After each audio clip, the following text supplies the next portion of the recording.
Hey everyone, it's been a while since we uploaded our last video. So in this video, we're going to talk about our finances, our budget for the past 5 months when we were traveling in Europe in a van. And ever since we left the States, from day one when we landed in London, we kept track of all our spendings on this app we downloaded on our phones called Spendy. And what's nice about it is we could create different categories on it and change different currencies when we're in different countries. From January 18th until May 29th, Yes. we kept track every day of what we spent. And then after the trip is over, Vanessa put all those numbers into a nice looking Excel spreadsheet and some graphs, and I'll pop it up on somewhere on the screen for you to look at. All right. So the first graph is pretty much just the biggest general overview. And so you can kind of see here, it's all broken up down into our whole spending and how, it's been partitioned into the categories that we've come up with. So overall, people will always ask us, how much did you spend in general on your trip? Yeah. And so the easiest answer is we spent about 20,000 US dollars. And that's for 5 months for the two of us. So if you break that up into per day, it ends up being around $150 for the two of us per day, so about $75 each. Now, this isn't the cheapest price, I guess you would say. I mean, we've seen books and people talking about spending $10 a day or $20 a day or $50 a day, but our purpose wasn't really to be as cheap as possible. We just wanted it to be, for us to be able to do the things that we wanted to do and spend the money where we felt like it was worth it. Yeah, where it was worth to be spent on. Oftentimes we don't feel like accommodations are the thing that's the best thing to spend money on. Obviously, that's why we live in a van. Generally, that just shows you that it actually doesn't cost that much to spend a good 5 months in Europe, and Europe is pretty expensive. So I mean, it's still a lot of money, but yeah, for sure. For us, it was comfortable. Yeah. We could have spent a lot less, but we didn't feel the need to. Yeah. So.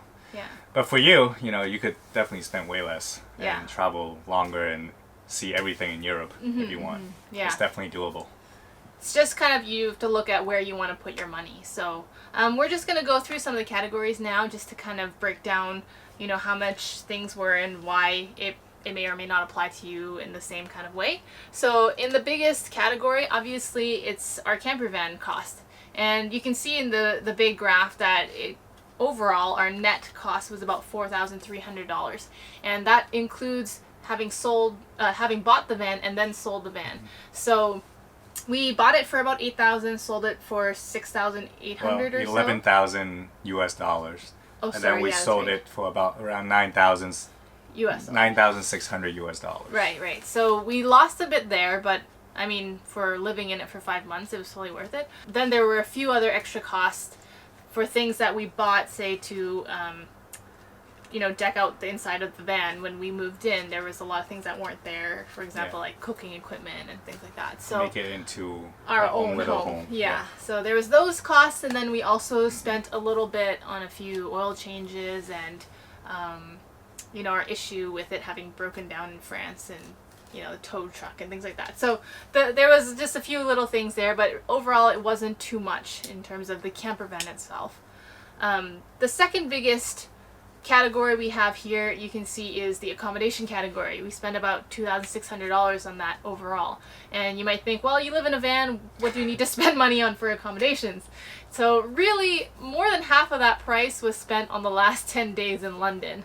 And it's because it's London, and it was an Airbnb, and Phil's mom was also visiting us at the time, so we wanted to have something where we could rent the whole unit on our own. And we also needed a base out of where we could sell our van. So we needed somewhere we could bring all our stuff in, empty the van out, and show it to potential buyers, right? So we sold the van on the 4th day we got back to London, so we had like an additional week left in London. It was kind of nice because we're friends visiting as well, so we all kind of stayed together and a lot of fun. Yeah.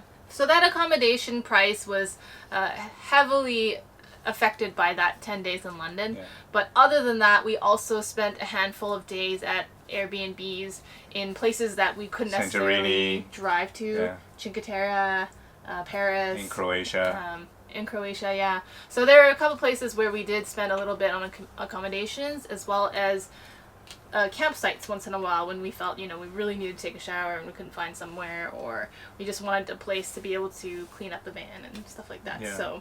So we spent, whenever we, like in Paris, we didn't feel like driving into the city and park. So we would park like 30 minutes outside the city.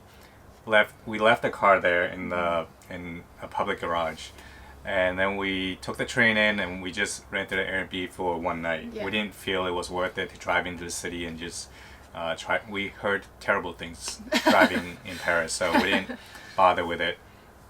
And in Croatia we rented an Airbnb for a week to go climbing with a friend. So it's just little things, but it wasn't too expensive. yeah, other than the London part of it. Yeah. Okay, so the next two kind of big categories were food and drink as well as transportation. Food and drinks, you look at it, we spent $2,300 going out to eat.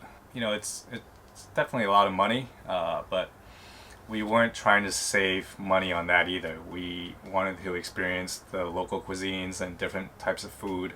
Even though we cooked a lot still, we didn't feel the need to save money on going out to eat. We feel like it was worth it, and we weren't going out fine dining or anything. It was just looking for restaurants that people say it's worth going. Mm-hmm. Like in Italy, there was a pizza place that got Michelin stars, but it wasn't too expensive. Mm-hmm. It was outside of Naples, and people were saying the pizzas there were really good.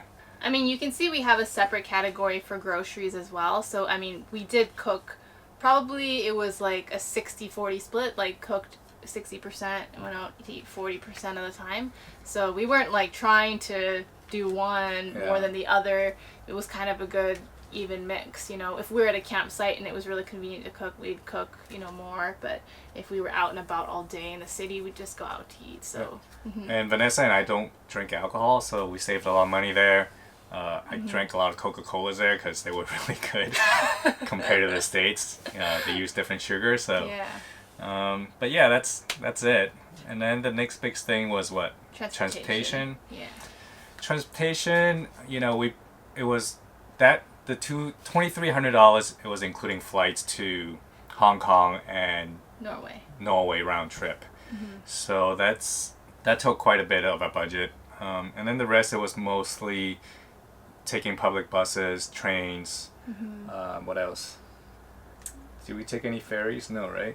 Yeah. They included the ferries that we took from, say, Italy to Greece. Oh, right. And then the ferry that we took to go to Santorini from Athens. Right. So there was a couple of those that we included in the transportation costs. So that's why there is, a pretty big margin for that. And that's outside of how much we spent on gas, which is the next kind of big chunk of our money. So that was about $2,000 that we spent. And it really kind of varied every month. It wasn't that consistent because it really depended on which countries we were in and how much driving we were doing there. So in the first, not in January, but in February, we spent the most, like about $700, $800 there. And it was kind of because we were doing a big round Spain, like through down to France and then around Spain, and we were trying to keep on schedule because we really had to get over to the Balkans within a certain time frame just for the whole visa thing. So it was quite a bit of driving, and we also had some friends that were traveling in that same kind of route on the rail pass, so we decided to kind of follow them along the way, and then so we drove a lot that month. Whereas the month that we spent in the Balkans, we really didn't spend that much on gas because first of all it wasn't as expensive, but it was also because we stayed put in Croatia for almost 2 weeks, I think. Didn't go too far in Croatia, so we saved a bit there too. Yeah, and we found out Spain was the cheapest in petrol. It was like $1. It was when we were there. It was $1. 110, 110 in Spain, and then that's euros per liter. Yeah, and then the most expensive ever was just outside of Venice, going into Slovenia. Yeah. It was like 1.8 something per liter. Yeah. It was ridiculous. But yeah, overall it was average around like 1.1 to 1.3, around there in that range per liter. Yeah.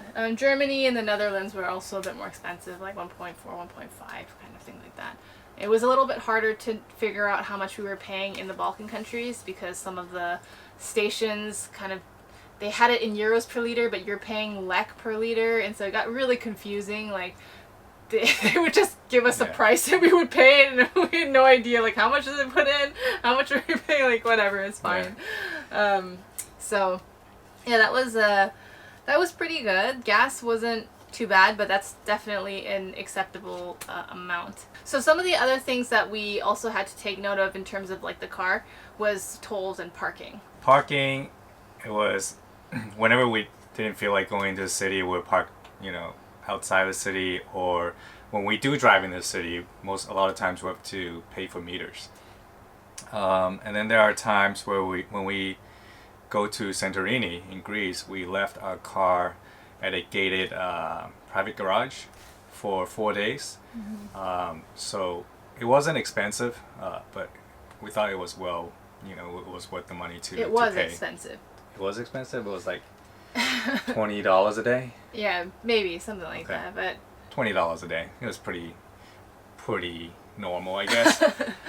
But for the peace of mind, like even if you're paying a little bit more for a secure parking location, it's kind of better, especially in a place like Athens near a port where there's a lot of people and a lot of things going on. So yeah, that's pretty self-explanatory. Yeah. When we went back to London, we had to pay for a parking space. space, yeah.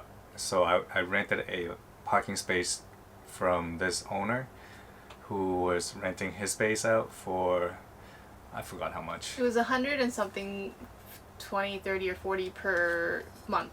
Yeah. So he rented it for the entire month. Because at the end of the trip, we weren't exactly sure how long it would take us to sell the van, and we only had the Airbnb for 10 days. So say we couldn't sell it within 10 days, Phil had decided that, regardless, he could just keep the van in that parking spot for up to a month and just like live in the van in that parking spot if need be. I mean, thankfully we sold it in 4 days, so it really wasn't an issue, but we had that option if we needed to. And it was a lot cheaper than just paying for meters or even paying for Yeah. parking garage in London. Yeah. Some There of weren't you, that many garages near us either, where we were. no. And you couldn't park on the street because you'd have to move it constantly Yeah. because of their timing And street parking is really strict Yeah. over there. So, and then there's tolls. In the beginning of that trip, we were trying to save on tolls. We were driving on a lot of local roads through France, and that was really, really nice. Get to see different villages and stuff. And then once we get to Italy, we realized the roads were really, really bad. A lot of potholes. So we just decided to pay for Yeah. just get on the motorway and pay for tolls. Yeah. And- Not only were the roads bad actually when you're off of the paid roads, but also there was so many roundabouts. Like they want to keep people like going slow through the towns, so they have lots of roundabouts, and it always just be this big, and everything in the back would just get thrown Yeah. around and everything. And Phil got so annoyed at having to go around roundabouts that he was like, "Forget it." And braking and stopping Yeah. every 800 meters. Yeah. So that got annoying. Yeah. And through the Balkans, in Albania, the roads are just horrendous. So, but they didn't have tolls there, so it was nice. Yeah. Either way, they didn't really have any motorways anyway. Yeah, So, yeah. I mean, there's explanations for that. We kind of talked about that in Yeah. the other videos. But overall, towards the last 2 months, we just said, screw it, we'll pay for tolls. So Yeah. Well, some countries like Austria and Slovenia required you to pay for a sticker, for the highway use. So that was like 30 euros or something for a week. it depended on how long you wanted to stay and also what type of size your vehicle, car yeah. it was. So we just paid those, and it was whatever. Yeah, so it wasn't too Yeah. bad. And then another thing is shopping. We really didn't buy anything. Shopping was so high just because I decided to buy a brand new iPhone, This guy. and that's it. Yeah. I mean, that was already, you know how much a new iPhone is, so it's because he smashed his other one. He dropped it on the ground and the screen Yeah. went, yeah. So that shopping price also is a skewed number. It shouldn't be that high. Yeah. Some of the other things, I mean, we talked about groceries already. That was kind of, really depended on which country we're in. The Balkans was super, super cheap for groceries, but it was also super, super cheap to go out to eat. So it wasn't like, we did a little bit of both. But it was really cool, however, to kind of go and see how much groceries were and what kind of different groceries, local groceries there were. And like I got really excited because, when I was in Spain, I'm thinking, oh, I want to get Spanish spices, and when we were in Germany I went and got mustard. Like, it was kind of fun for me because I really do enjoy cooking and stuff like that. So and then there's entertainment, like going to historic sites, and went to a couple museums, went to watch a couple movies. a couple movies. Yeah. And then in London, when we went back to London in May, we went a little crazy on Broadway shows. We went to like one every day or something. Almost one every day, yeah. Yeah. But it was totally worth it because, having lived in San Francisco it's a lot cheaper than in the States. It's so much cheaper. We got to see Hamilton, which goes for, I don't know, like $800, $1,000 a seat in San Francisco, and like in London there's ticket caps, so you can't sell it for more than a certain amount. So, we were lucky enough to get tickets there. And then otherwise, in terms of entertainment, like, we didn't spend too much on these things because, like, we really enjoy going outside and doing things like climbing and hiking. It's mostly free. And also with the museums, Phil's not a huge museum person. And, once you go to some of these places, they all kind of start being the same sort of things, like castles and and cathedrals, and like, we were in Rome already, so seeing Roman ruins outside of Rome got a little bit more repetitive. And so yeah, we probably could have spent more on entertainment, but we were quite happy with what we did, and we kind of enjoyed the outdoors more anyway. And then there's hobbies. I don't know what that is actually. That was like climbing and things like that. And those kind of things that required a little bit of money sometimes. Paying entrance fee to national parks and stuff. Yeah, exactly. Laundry is pretty self-explanatory. We did laundry like once every 2 weeks. Healthcare, Vanessa had to go to a clinic twice because of a cough, and then she got like a tick bite. In Slovenia or wherever. No, in Luxembourg. Luxembourg. I'm actually not really sure when it happened. But we went to a clinic a couple times, so that cost like a couple $100. Yeah. But other than that, that's pretty much it. Like I said, I mean, $20,000 is still a lot of money, and could have been way cheaper, but we felt that was it was good pretty for us, comfortable for our budget. Yeah, we weren't trying to be super cheap, but we also weren't splurging like crazy. We were quite happy with how much we were spending. We obviously wish we could have spent longer in a lot of places, and then we probably would have spent more money, but we kind of had this kind of time frame we had to follow. Yes. But I also wanted to just mention that I felt like, we spent $20,000 on this trip, and I'm pretty sure that that's about how much we saved in terms of our rent living in a van instead of our, apartment or house, room, whatever, in California. So kind of having that van life in California paid for the van life that we got to experience in Europe. Yeah, pretty good deal. Yeah, that's pretty awesome, like one van life for another. It's pretty worth it, right? Yeah. So that's pretty much it, guys. And we'll see you next time, whenever that is. And if you have any questions, feel free to contact us, leave us a comment, and we'll, answer you whenever we have time. All right. See you guys later. Bye. Bye.